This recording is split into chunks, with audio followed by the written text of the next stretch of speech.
이 기자가 보시기에는 방금 서부대 지적처럼 정말 최재형 원장의 발언이 결과를 예단하거나 혹은 원전에 대한 선입견을 드러내는 저는 반대라고 생각이 드는 게 뭐냐면, 자, 41% 발언이 왜 나왔는지 저희가 다시 따져봐야 됩니다. 이게 지난 4월 달에 백운규 전 산업부 장관을 데려다가 직권 신문하는 과정 속에 나온 답변입니다. 자, 먼저 이렇게 얘기합니다. 박원규 전 산업부 장관이 모르겠습니다. 그 전에 월성 1호기의 경제성에 대해서 충분히 얘기가 됐는지 모르겠으나, 자, 월성 1호기가 노후화돼서 그 위험성은 국민이 다 안다 이렇게 표현을 합니다. 백운규 전 장관이 먼저. 그러니까 최재형 감사원장이 아니 나도 잘 모르는 상황인데 어떻게 전 국민이 다 안다고 얘기할 수 있냐 이렇게 반문을 합니다.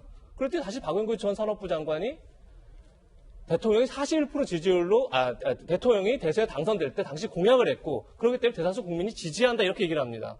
다시 최재형 감사원장이 반문합니다. 아니 내가 알기로 당시 지지율이 41%인데 그게 전체 국민의 다수 지지라고 할 수 있느냐. 그러니까 문답이 이렇게 가는 거죠. 그러니까 백운규 전 장관의 발에 대해서 41% 나오는 겁니다. 그 순서를 봐야 될 것 같고, 자, 41% 제가 다시 한번 말씀드리겠습니다. 어제 제가 이런 얘기를 했습니다. 설령 대선에서 90% 이상 지지를 받더라도 그것은 권한을 위임받은 거지 그렇기 때문에 모든 걸 다 할 수 있는 게 아니다. 그다음부터는 법률과 규칙에 맞춰서 하는 거다. 이런 얘기를 했는데, 자, 41% 얘기도 다시 한번 하겠습니다.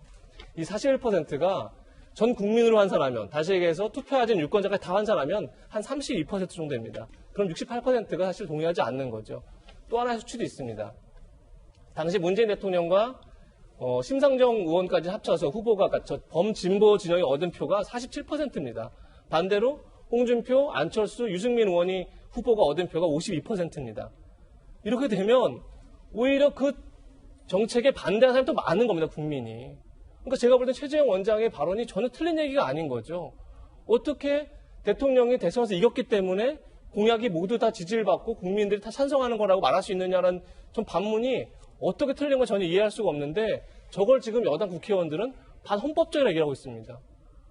전 이 문제가 굉장히 국회 월권이자 감사원의 독립성을 보장하고 있는 헌법 정신의 그러니까 전면으로 위배되는 그런 발언이 아닌가. 저는 그렇게 굉장히 심각하게 이 발언을 보고 있습니다. 이제 그러니까 제가 말씀드리는 부분은 백운규 장관도 마찬가지라는 거죠. 이게 100% 분리할 수는 없는데 원전 정책을 지지하든 반대한다고 해서 월성 1호기에 대해서 조기 폐쇄가 맞다 틀리다라는 게 아니라 월성 1호기가 왜 조기 폐쇄되었는지 그 절차에 대한 감사만 하면 되는 것인데 이것을 어떤 대통령 지지라든지 이렇게 했을 경우는 오해 소지가 있다라는 말씀을 드린 겁니다. 예. 자, 두 분의 의견 들어봤고요. 두 분의 개인적 견해입니다.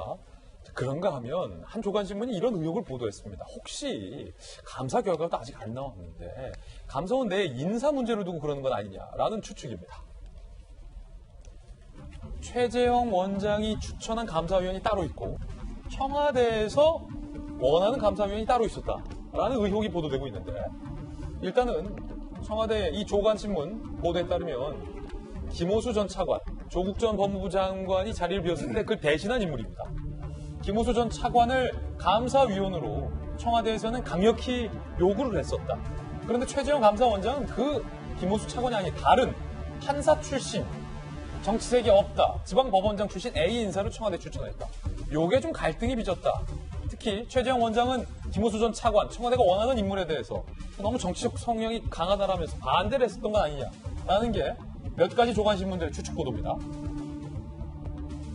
여권에서는 최 원장이 자신의 편을 들어줄 인물을 데려오려고 한다라고 말하고 청와대 관계자는 감사위원 임명권은 대통령에게 있다는 점 분명히 밝힌다라고 한국일보 기자에게 얘기를 했다는데 청와대에 계셨던 박정하 대변인 뭐 이건 저희가 직접 확인해 보지 않는 이상 누구 말이 사실이다라고 단정할 수 없다. 결코 단정할 수 없다라는 전제 드리고 근데 한 가지 흥미로운 건 한 보도가 있었잖아요. 청와대가 김호수를 원했다.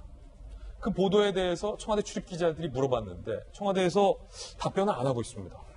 아니다 혹은 맞다. 청와대가 보통 답변을 안 할 때는 어떤 의미인 겁니까? 청와대가 보통 답변 안 하... 물론 청와대마다 다 달라요. 다 다른데요. 제가 근무할 때 저는 답변 잘 안 하는 거는 인정할 때. 근데 그거는 그쪽 청와대 얘기예요. 제가 근무할 때 그 저는 얘기. 명시적으로 확인해 줄 수 없고 그냥 불가피 넘어가야 할 때 저는 답변 안 하곤 했습니다. 그거는 그 청와대 얘기. 그 청와대. 그리고 그때 당시는 저 출입 기자들이 저 박정아 대변인이 답변 안 하면 대충 그런 거구나라고 이해를 하곤 했습니다. 그때 지금 말고 지금 말고. 절대 지금 말고.